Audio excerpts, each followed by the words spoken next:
여러분 안녕하세요. 내가 본 미술관 루브르 상호의 저자 진병철입니다. 오늘 그 10번째 해설 시간에 소개드릴 작품은 레오나르도 다빈치의 성 안나와 성모자와 어린 양입니다. 이 주제의 그림은 거의 대부분의 이탈리아 화가들이 그렸는데요. 그 표현에는 두 가지 흐름이 있지요. 성 안나가 성모의 뒤쪽에 앉아있는 그림과 두 사람이 나란히 앉아있는 그림이 그것이지요. 이 작품은 성 안나가 성모 뒤쪽에 앉아있는 독특한 그림으로 안나의 얼굴에서 다른 작가의 작품과는 특이하게 다른 점이 발견되지요. 안나는 성모 마리아의 어머니니까 예수님의 외할머니지요. 다른 작가의 작품에 나오는 안나는 얼굴에 주름살로 가득 찬 할머니의 모습으로 그려져 있는데 다빈치의 그림에서는 안나의 얼굴이 마리아보다 겨우 몇 살 위인 언니 같은 모습이지요. 이렇게 젊게 그려진 까닭이 무엇일까요?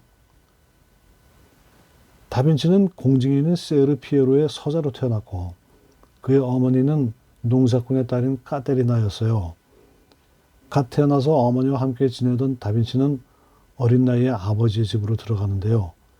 그곳에서 아버지와 양 어머니와 함께 생활하지요. 어린 다빈치에게는 낳아준 어머니와 자상하게 돌봐준 어머니에 대한 갈등이 자리 잡고 있었다고 합니다. 이러한 마음 상태가 이 그림에 표현된 것인데요.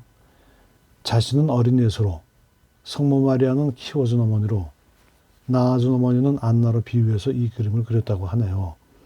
안나의 얼굴이 유달리 젊게 표현된 까닭이 여기에 있겠죠.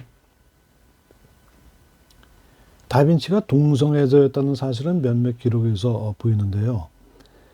다빈치가 젊고 아름다운 남자 제자들을 모아서 공방생활을 하고 함께 생활했다는 이야기는 공공연한 사실이었고요. 오스트리아의 심리학자인 지그문트 프로이트에 의해서 학문으로 정립된 정신분석학에 따르면 환자가 보이는 행동의 이면에는 심리적 현상이, 그 아래에는 히스테리가 존재하고 가장 근본적으로는 성욕이 있다는데요. 프로이트는 다빈치의 어릴 적 기록에서 이 실마리를 찾았답니다. 내 어릴 적 기억 중에 내가 요람에 누워있을 때 독수리 한 마리가 내려와 꽁지로 나의 입을 열고 여러 번 때렸다.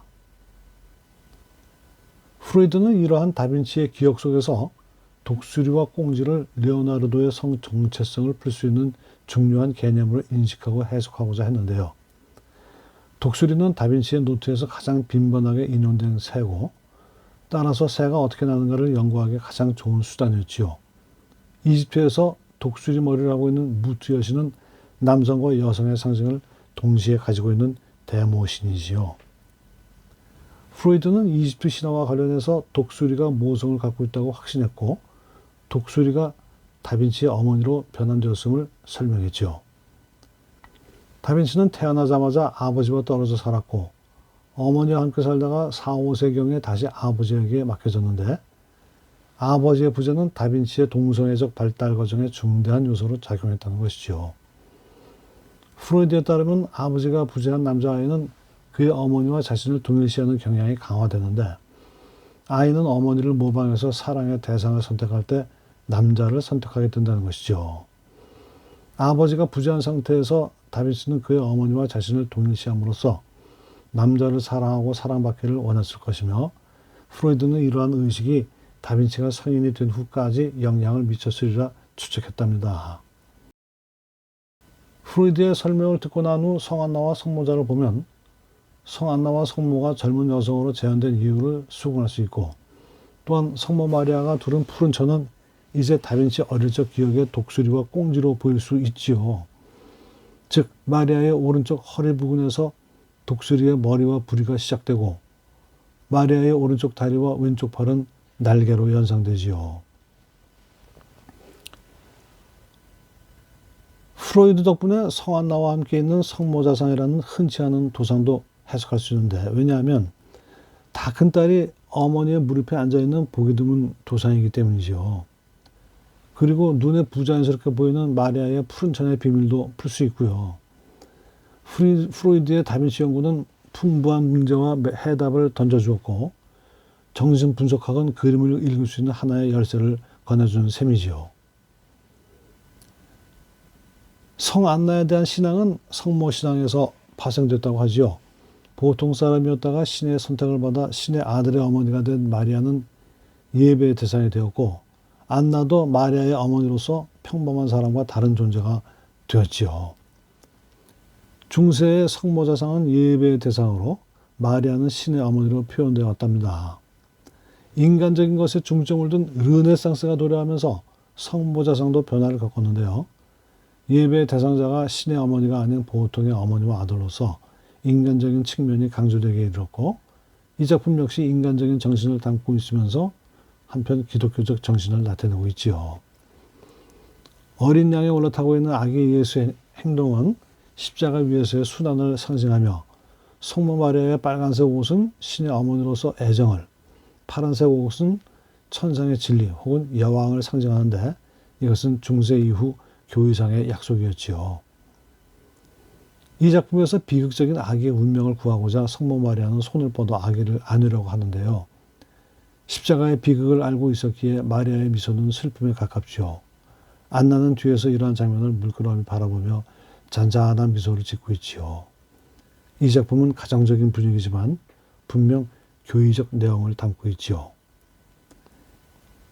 다빈치는 이 그림의 배경으로 그려진 날카로운 바위와 험준한 산들을 스푸마토 기법, 즉 그림 속 대상의 가장자리를 풀어 흐리게 그리는 방법을 사용해서 화면 속으로 사라지듯 멀어져 보이게 표현하고, 인물의 윤곽선을 마치 안개에 쌓인 듯이 살짝 번지도록 그렸지요.